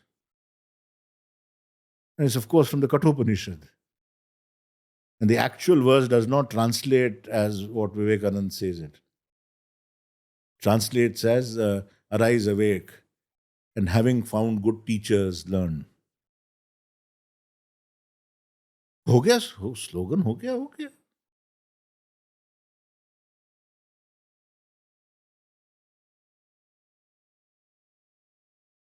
Now, if you want this ragtag Hindu Rashtra of semi-literate, illiterates who have no sense of the past, who have no sense of the culture, who have no sense of the texts, who have no sense of the songs, who have no sense of language.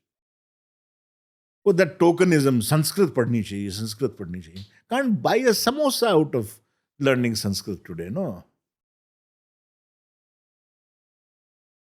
क्यों पढ़नी चाहिए संस्कृत? श्राद्ध करने के लिए?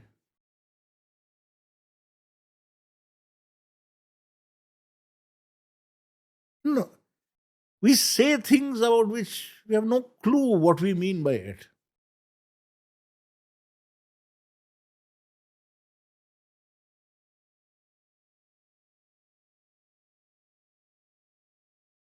It's a strange Hindu Rashtra you want.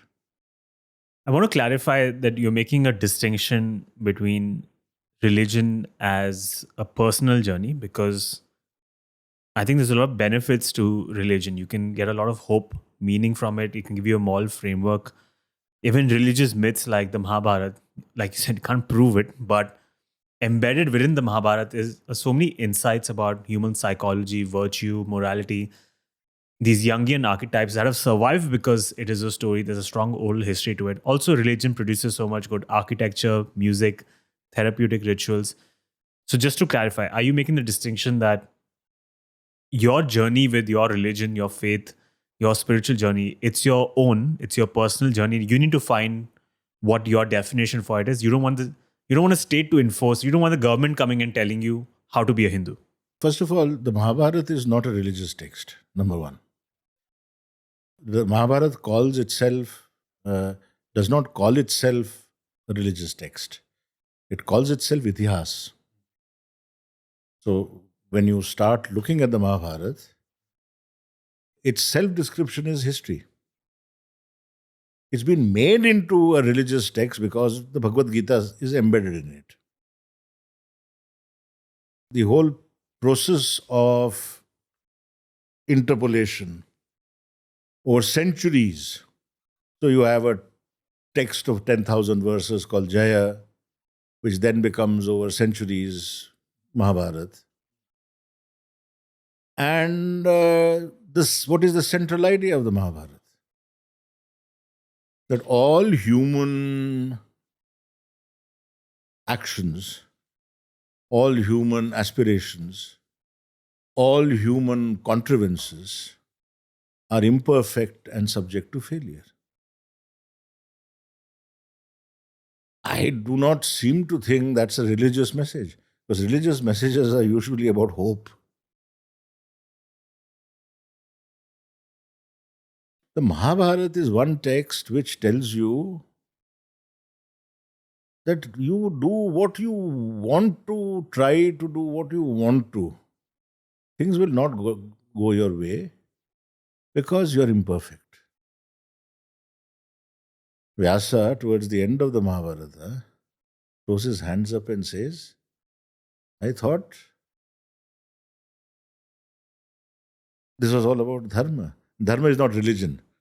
The illiterate army has not entered the scene there. So, dharma means rectitude, right action at various levels. So, there are various levels of dharma.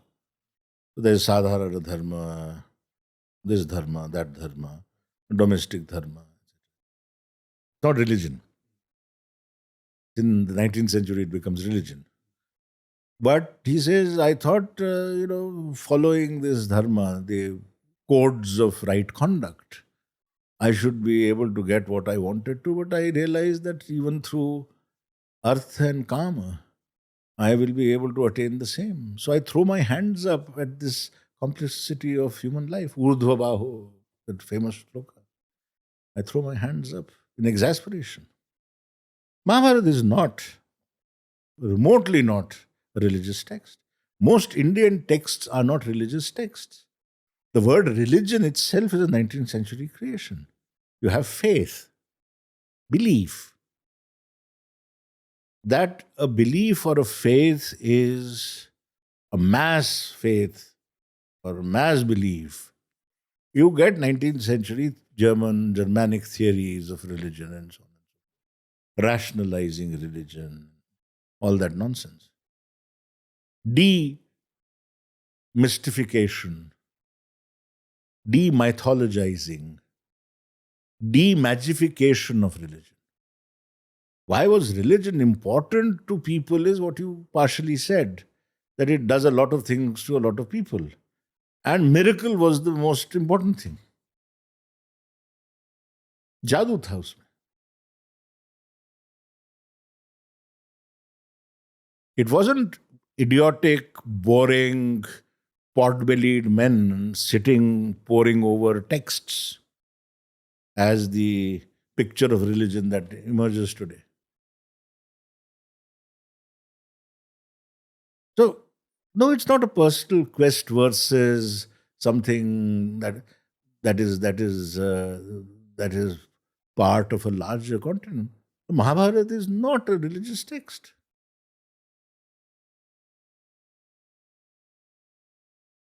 Ambedkar thought the Bhagavad Gita is not a religious text.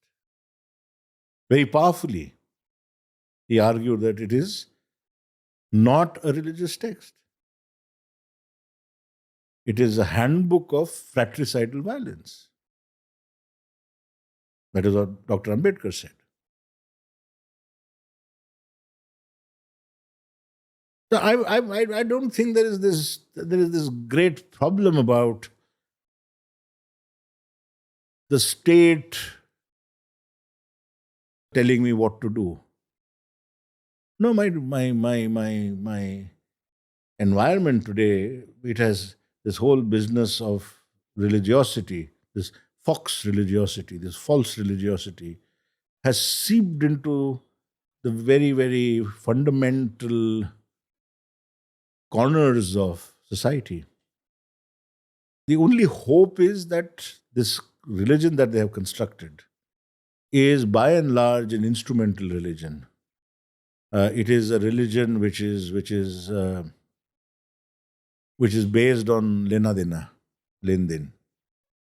I go to a temple, I tell God, मैं पास हो जाऊं तो इतने पैसे चढ़ाऊंगा. It's a transactional religion. I open a wing of an eye hospital so that my passage to the other world is smoothened. That's the only hope that we have. Otherwise, who knows what the Mahabharata is? The Ramayana is also not its own self-description of the Ramayana is not of a religious text. The Ramayana, the original Ramayana, calls itself a kavya. The religiosity comes with the Tulsidas version of the Ramayana.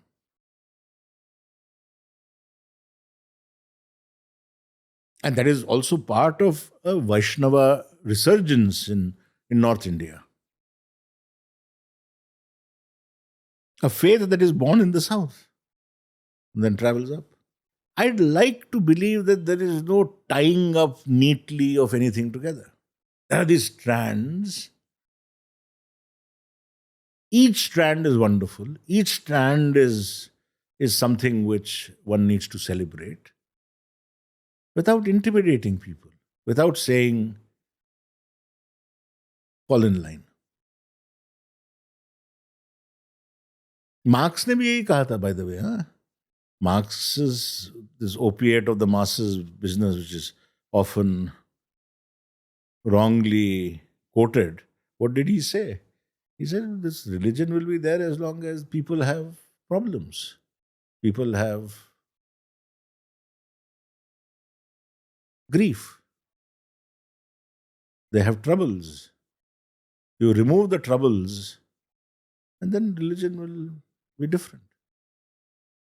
You brought up Marx. So, who's responsible for this wave of nationalism in India? We've spoken about some singular individuals, remarkable in a certain sense, not necessarily in a positive way. We spoke about Modi, BJP, Amit Shah, Vivekanand, Veer Savarkar, Gandhi. Who shapes history? Are these individual people great men as suggested by the great man theory, or is the Marxist view of historical materialism in play that there are these larger forces? If not Modi, then someone else who had a similar ideology would have come into power because it's this structure that's shaping history rather than agency. Is that true? Is the Marxist view of history right? Or is it actually singular individuals who actually control history? Guy who ignores all of these people constitutes history. Guy like me. See, the thing is, the great historian Jacob Burckhardt, German historian, who wrote this big book on the Renaissance. Towards the end of the book, he says one line which has always charmed me enormously.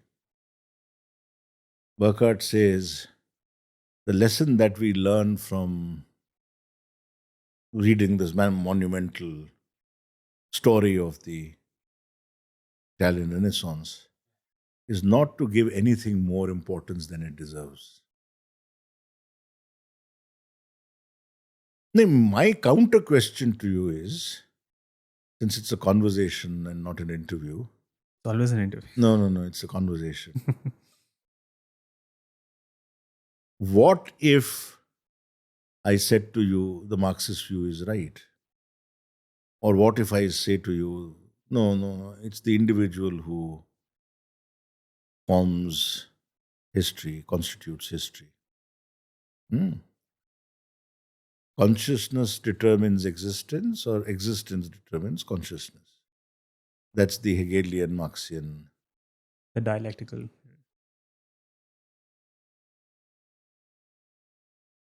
But I ignore either. And sometimes consciousness also can constitute existence.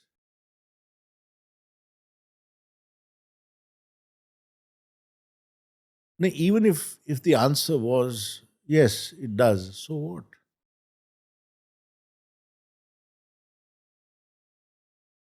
And I think this is where one has to stop going over theories of this or theories of that or theories of this, and be able to tell a story. अब कहानी कह सकते हैं या नहीं? Are you able to tell a story? I often tell these guys, my students, the only way to be able to tell a story effectively is poetry. You take 10 volumes of something, and a line of poetry will be able to capture that more succinctly, more sharply, more vividly than 10 volumes of anything. Partition pe aap, you have libraries full of books, right? Everybody and everybody's uncle and nephew and auntie writes on the partition. And then Faiz says, वो इंतजार था जिसका ये वो सहर तो नहीं, वो सहर तो नहीं जिसकी आरज़ू लेकर चले थे यार कि मिल जाएगी कहीं न कहीं फलक के दश्त में तारों की आखिरी. If you have that one poem survive and all the other literature on the partition perish, we would still know what the partition was. Why? Because ये दाग दाग उजाला ये शब गजीदा सहर. Just the description, that night-bitten dawn, that stained morning. Poetry that does wonders. You have volumes and volumes on the First World War. And then you have Yeats talking about 1916. Days are dragon-ridden, nightmare.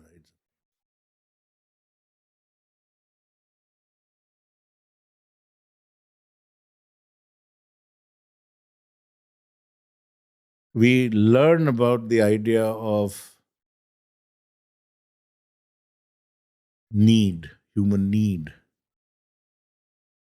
It's a separate subdiscipline of political economy and sociology. Human needs, theory of human needs. Then you read King Lear, Shakespeare's King Lear, where Lear says, reason not the need. One sentence. And better from that one sentence, everything about human needs. In the way we look at these questions.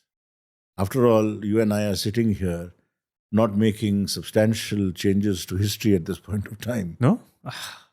I wouldn't think so.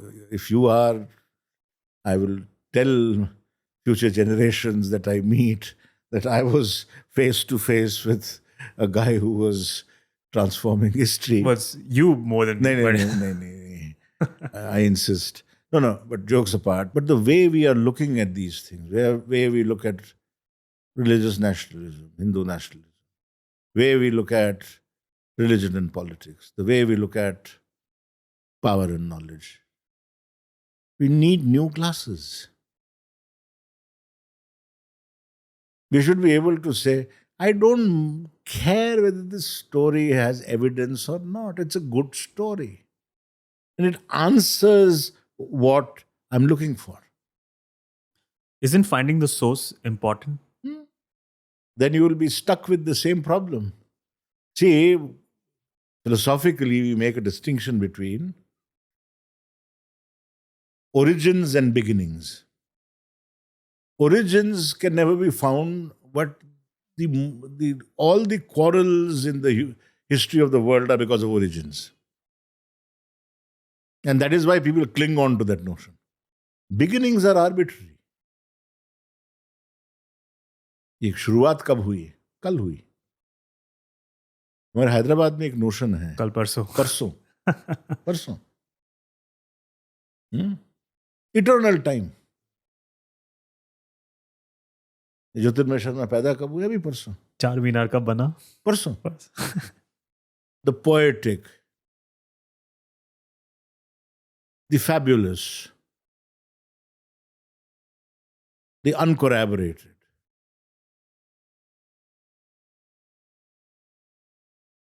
If we start to give that more importance, then your word and my word will become more important. You wrote an email to me and I said, yes, I will do this. When NDTV were to send this to me, I would say, contract likho. My word has no sanctity with them, their word has no sanctity with me. And when words are not sacred, what we utter is not sacred, then there's nothing left. When you talk about media ka ye ho gaya, Godi media, this media, that media, what is at the bottom of it? No word, post-truth bolte hum. What is this post-truth? I practice post-truth in my institution, in my daily life, where whatever I say has to have a piece of paper behind it, a paper trail. If I were to say to somebody, हाँ मैं कर दूंगा ये, sir एक letter लिख दीजिए. No, I think we have to get out of that. We have to get out of this whole business of how we are looking at the world and what is the material that we are playing with. Not certainty, not solidity.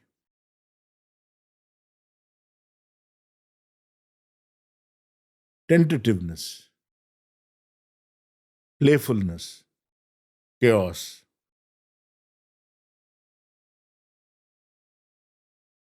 That's the material we should play with. That troubles the political class very much.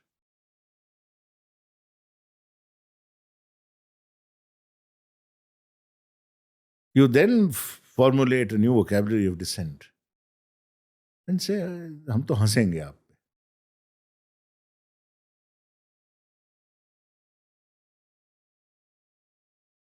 No, I will recite a poem. I will recite Kawafi's Waiting for the Barbarians. And that has more salience to what's happening in India today than anything else, probably, I can think of. They won't understand it, of course. कोई home minister होगा, वो बोलेगा वो कवाफी को arrest करो. वो मर गया, 100 साल पहले मर गया वो बेचारा. कौन सी थियरी फिट होती है, नहीं होती है, what theory is relevant, not relevant. What does it matter? I'll convey your feedback to Marx. आपकी theory doesn't matter. Embrace poetry. That's what Marx should have done. Hello बोलना उसको बहुत. He watches. हाँ बिल्कुल. In spirit, the word that we've used. नहीं, give my warmest to him. Embrace poetry. Let's start wrapping up. Before we go into the closing questions, I would love to know, क्या लगता है आपको? क्या बनाया मैंने लेगो के साथ? घर बनाया आपने. अरे सुंदर आइडिया इतना. घर ही बनाया है. Given all the positive topics that we've been talking about, unity, बंधन, अनेकता में एकता. एक बंगला बने न्यारा. Chalo, let's start wrapping up. Some closing questions. What are some books, movies, role models that have strongly inspired you? Recommendations चाहिए मुझे. Books तो बहुत हैं. Lampedusa's Leopard. Giuseppe the Lampedusa's Leopard. घर का ही होगा. It's a book I go back to often. It must be here, very close. In a certain sense, it's a book that sort of encapsulates modern India and its predicament beautifully. So this may be. वो आप spirit का पूछ रहे थे ना. So Italy is changing. Mazzini is marching. People are marching. There's an old aristocrat. And his to-be son-in-law says to him कि भाई आपको चेंज करना पड़ेगा. Change is inevitable. I will make these Italians fall in line. And this is what the man says. Sleep, my dear Chevalier, sleep. That's what Sicilians want. They will always hate anyone who tries to wake them, even in order to bring them the most wonderful of gifts. I must say, between ourselves, that I have strong doubts whether the new kingdom will have many gifts for us in its luggage. All Sicilian self-expression, even the most violent, is really wish fulfillment. Our sensuality is a hankering for oblivion. Our shooting and kniving, a hankering for death. Our languor, our erotic ices, a hankering for voluptuous immobility. That is for death again. Our meditative air is that of a void wanting to scrutinize the enigmas of nirvana. Couldn't have a better description of modern India. So, yeah.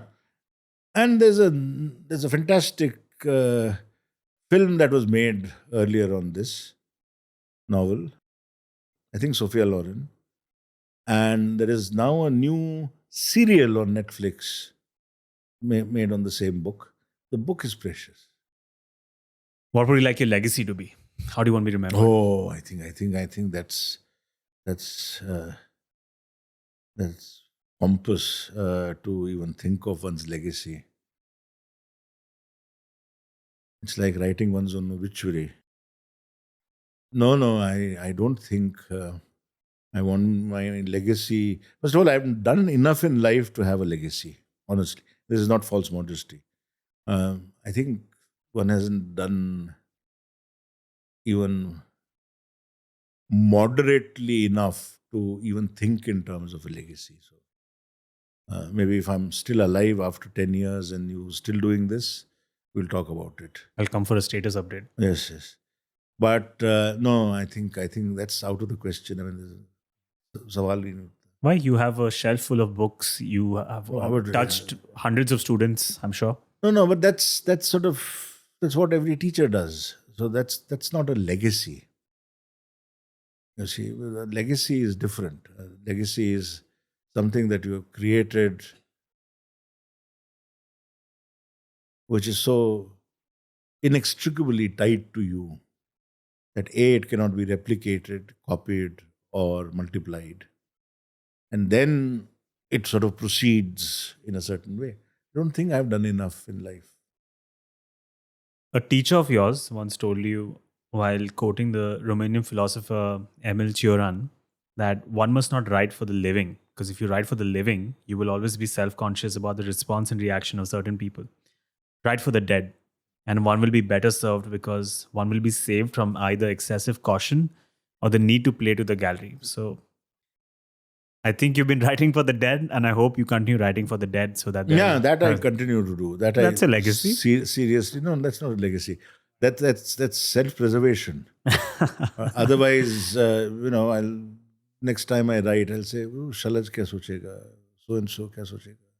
I think Karsat, many writers think about Shalaj kya sochega when they're writing their books. But yeah, write for the dead. I think that's always a good anchor point. Final question, easiest one for the end, always. What is the meaning of life? Jyotirmaya Sharma. We all die. That's the meaning of life. That we cease to be at some point. In other words, it has no meaning. What makes your life meaningful? There is a popular devotional song in Sanskrit. M.S. Subbulakshmi has sung it beautifully. There's a line in it which often is translated as money is nothing, wealth is nothing. And what follows in the verse somehow lends itself to that translation. I usually translate it as meaning is nothing.